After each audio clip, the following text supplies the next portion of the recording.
Well, joining us live from Washington, D.C. is former US presidential candidate Marianne Williamson. Thank you, Marianne, so much for joining us. You posted recently on X that Jimmy Carter was a good man who spoke the truth, and what some saw as his weaknesses, you saw as his strengths. So what do you think some of those strengths were?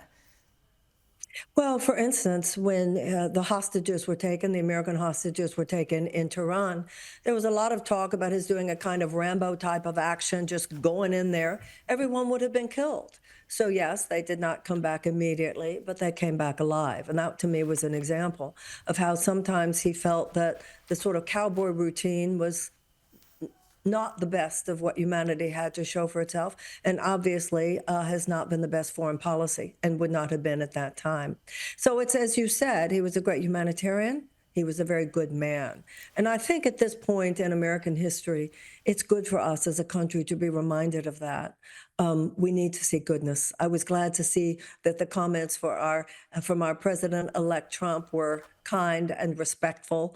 We needed that too.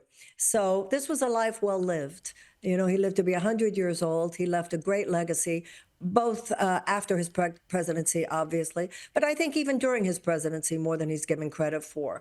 Look at his Middle East agreement that was forged between Menachem Begin and Anwar Sadat.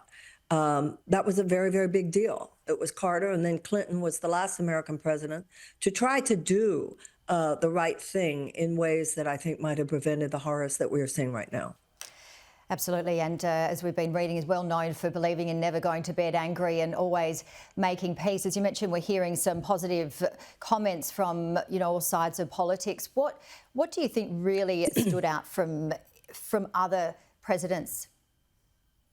How did Carter stand out from other presidents? Well, we've had other great presidents. We had John F. Kennedy, we had Franklin Roosevelt, we had Abraham Lincoln, we had Thomas Jefferson. It's not like we haven't had other great presidents, but we have had, since the time of Carter, a steady moral decline, you might say. He came in, it was after Watergate. Everybody wanted to go with the good. We wanted goodness again. But over the last few years, we have seen things that have really broken the heart in terms of the decline of some of the moral values that we used to just think of as indisputable requirements for the presidency. So we're going through a kind of tough time now, as I'm sure you realize, and we'll see what happens in the next 4 years. Hopefully I think that the death of President Carter reminds Americans of the best of what it means to be an American. And I hope it will infuse all of us with greater hope and higher standards for ourselves, as well as for our elected leaders. Well, Marianne, you are running for chair of the Democratic National Committee. The Democrats lost control of Senate and White House. How can you turn it around? Well, we need a radical transformation from the inside out. We have a tremendous phenomenon on our hands. President-elect Trump has created I often refer to it as a collective adrenaline rush. He has a tremendous sway, tremendous psychological and emotional sway. He's created a movement of unprecedented nature. And in order to counter that and to sort of break the free fall for the Democrats over the next 2 years, we're going to have to create a phenomenon ourselves. We want a new House, a new Senate, and a new president. We're going to have to become a Democratic Party. And I think that the Democratic Party at its best should be the keeper of the story. The DNC should be the keeper of the great American story. We have at times been the best that the world has to offer, and at times we've been some of the worst that the world has to offer. And that struggle is the embodiment of what it means to be an American, always working to protect the best of what we represent, to expand the franchise of the best of what we represent, and also to push back against any systems of injustice that might prevail at any given time. Now, we've done that. We pushed back against slavery. We pushed back against the institutional suppression of women. America has had some very good chapters. We've always ultimately done the right thing. Churchill once said, you can always count on Americans to do the right thing after they've exhausted every other option. So the Democratic Party needs to be, at this time, the container for the pushback against systems of injustice. But we also need the American people to be able to feel that. We need to reconnect the American people, not only with the Democratic Party, but with that great American story and with a sense that politics can make a difference. So I feel, as chairman of the Democratic National Committee, I can help inspire. We're not going to defeat the forces of MAGA and the Trump forces. And he is the duly elected president, don't get me wrong, but so much of what he represents that we do not agree with will not be defeated just by fighting. We're going to override all that by inspiring the American people to the next great chapter of our history. And that is what I feel I could help make happen as the head of the DNC. Because it's interesting, isn't it, seeing people fleeing from the Democratic Party, and not only voters, but people like RFK Jr., who I know that you have mentioned that he's a good choice for Donald Trump moving into US Secretary of Health and Human Services.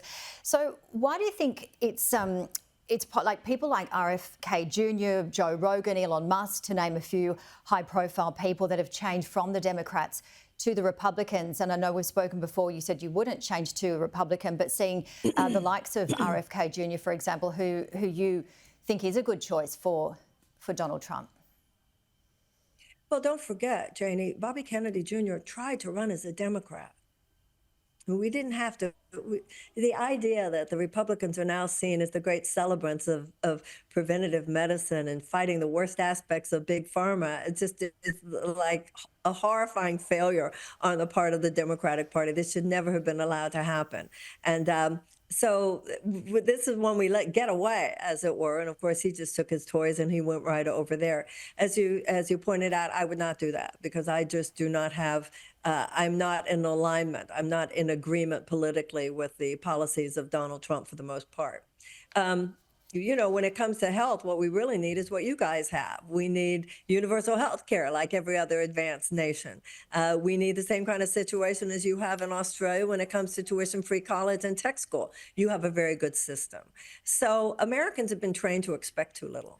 And when we look at countries like yours, we look at countries in Europe and other advanced nations, I think it's time for Americans to rise up and to demand the same, some of the same, what we would call rights to life, liberty, and pursuit of happiness that they have in other nations, such as yours. What about, would you go on Joe Rogan's podcast? We've seen Trump, Elon Musk going on for a couple of hours.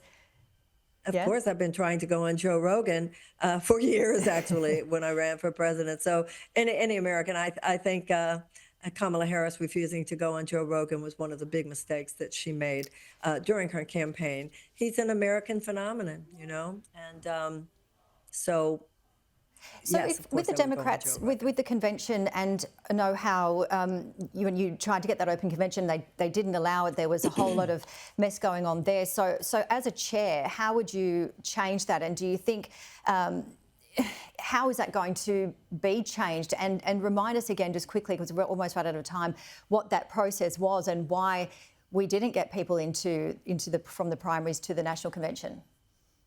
Well, the role of the political party, I'm not sure how things work in Australia, but the role of the political party is to stand in the background and let the people decide who the nominees will be. Thomas Jefferson said the only safe repository for power in our country is in the hands of the people. And unfortunately, in the Democratic primary this year, it was declared by the Democratic National Committee that the role of the DNC and the party this time would be to support Biden. And I don't agree with that decision. I believe that the role of the party is to facilitate democracy, not engineer it. And I think that really suppressed enthusiasm. I think a lot of people felt in this race that it had already been decided who the nominee would be. And I know from my own experience that the lengths that they went to de-amplify other candidates, to knock other people off ballots and things like that. And one of the reasons I want to be chairman of the DNC is because I want to clean all that stuff up. It needs a real cultural change, and that will include a little bit of an ethical cleanup as well. I don't think that kind of thing should ever happen again. It obviously didn't help. In fact, I think it hurt a lot. We had a year and a half during which the Republicans had all the oxygen. They were talking about their issues. They were talking about their viewpoints. And Democrats weren't able to just have the conversation that we wanted to have. And, you know, democracy, and you know this, and you're a democracy, obviously, it's messy. It's people talking. It's people having their own opinions. And that's what makes it, I think, the most glorious and most effective way for a nation to govern itself. So right. the Democratic Party needs to be the holder of that vision. We have a lot to do in the next 2 years, and I feel that if I am the chairman of the DNC, we'll get a lot of our magic back, a lot of our mojo back, and we'll be able to take on Donald Trump's forces in 2026. And I believe you need to get support of at least 40 DNC members to qualify. We'll find out very soon. Marianne, always a pleasure to have you on Sky News. Take care, and thank you so much for joining us. Happy 2025. It's going to be a big one.